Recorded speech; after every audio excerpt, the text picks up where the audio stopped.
Today for maths, we are going to be learning about finding totals and then using that to find change. So to do this, we are going to be using some Chinese takeaway menus. So I'll pop the menu that we're going to use up on the screen just now, and that is the same menu you will be using to complete your first task today. So if we have a look at this menu, it's an example of a Chinese menu, but slightly simplified just to make it easier for us to see things.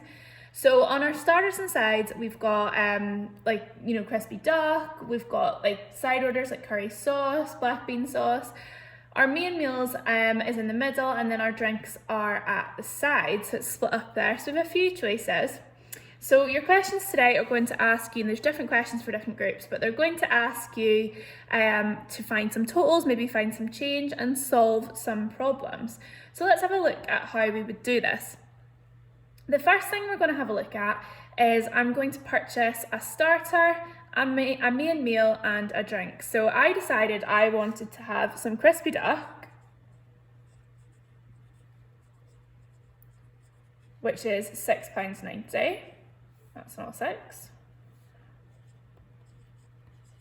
And then for my main, I would like pork chop suey. So spot that, see if you can spot the price. So the price for that one is $4.60. And then for a drink, I think I will have Lucozade. So my drink is £1.20. Okay, so now if you were to be the person working in the Chinese, what would your next step be? It would be to find the total cost of this person's order. So when we think of the word total, that is a clue for one of our 4 operations. Can you think which one it is? So that is a clue for addition. So I'm going to add these together. Just rub those out and then pop it in here. And you can see that I've made sure that my units all line up, my decimal points all line up, my tenths all line up, and my hundredths all line up. And I'm going to pop my decimal point on here. So we'll start with our smallest digit. In this case, it's the hundredths. 0 and 0 and 0 is 0. 9 and 6 is 15, and 2 is 17. So I write down my 7 and my 1 goes over into my units. 6 and 4 makes 10, plus 1 is 11, plus 1 more is 12. And then I pop my pound sign on. Now normally when we're doing decimals we wouldn't need to include this 0 because it doesn't represent anything, but when it's money we need to put it to 2 decimal places or no decimal places. You can't just have 1, so either it just needs to be like £12, or if there's pence you need to have 2. So make sure when you're writing your sums or your amounts down that they have either no decimal places if it's just straight pounds, or they have 2 if you're including your pence. So the total cost of my choice of dinner is £12.70. So if I was going to the Chinese, I would probably pay for that with a £20 note. So if I handed the person in the Chinese a £20 note, what would their next step be? So they need to find the change. And how we find the change is we subtract. So we need to do the sum of our £20 note, take away £12.70. Now we've done addition and subtraction with decimals before, and the most important thing to remember is that the decimal point doesn't move. It always stays where it is. Just make sure you line up your digits correctly, put the decimal point in before you start, and it doesn't make it any more difficult because it is money. All you do is put the decimal point exactly where it was. You don't move it. Remember, it's not allowed to move. So this, we're going to do our takeaway sum. Now there's a couple of ways we can do this. The first is a chimney sum. But this is quite tricky because it's got a lot of zeros. We'll give it a go though. So 0 take away 0 is 0. 0 take away 7 I can't do because there's nothing here. So I go next door, nothing there. Go next door again, change my 2 to a 1, and this makes 10. 0 take away 7 I still can't do, so I go to my 10, make it a 9, and this becomes 10. 10 take away 7 is 3. Then we've got 9 take away 2, which is 7, and 1 take away 1, which is nothing. So my correct answer would be £7.30, so that would be my change. Now that's one way of doing it. The other way you could do it is to count on.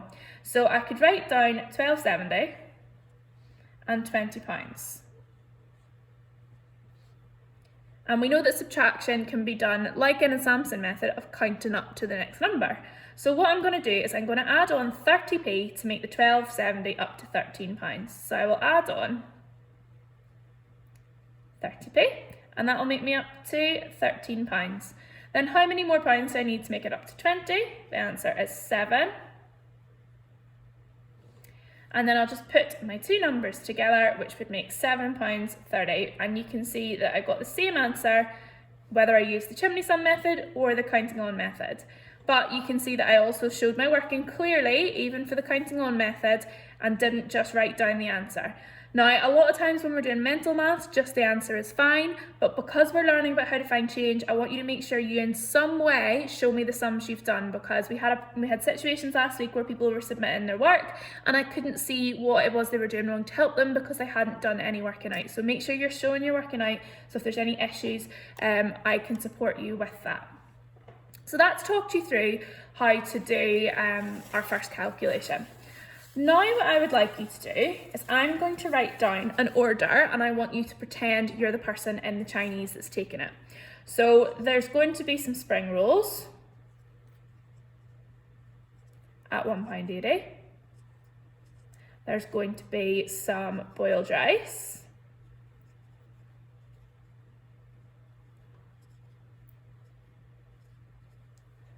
We'll go curry sauce.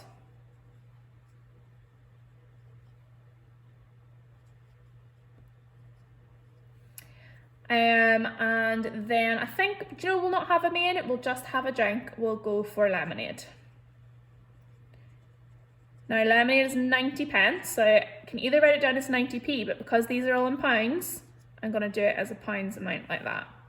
Okay, so you're in the Chinese, I'm the customer. Pause the video and I want you to tell me how much my order is going to cost me.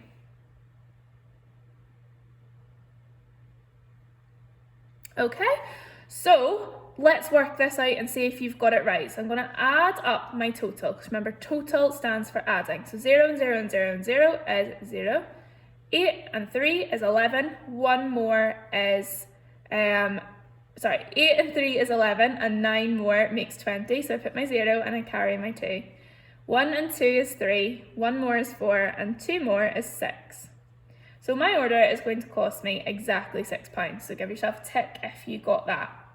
Now, I am going to pay for this order with the following amounts. So that's a £5 note and a £2 coin. Pause me and tell me how you would work out my change.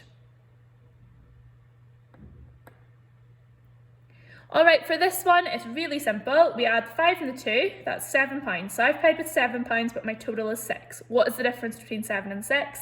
That would be £1.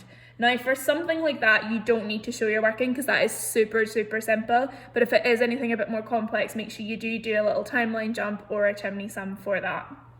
So you would find out my change here.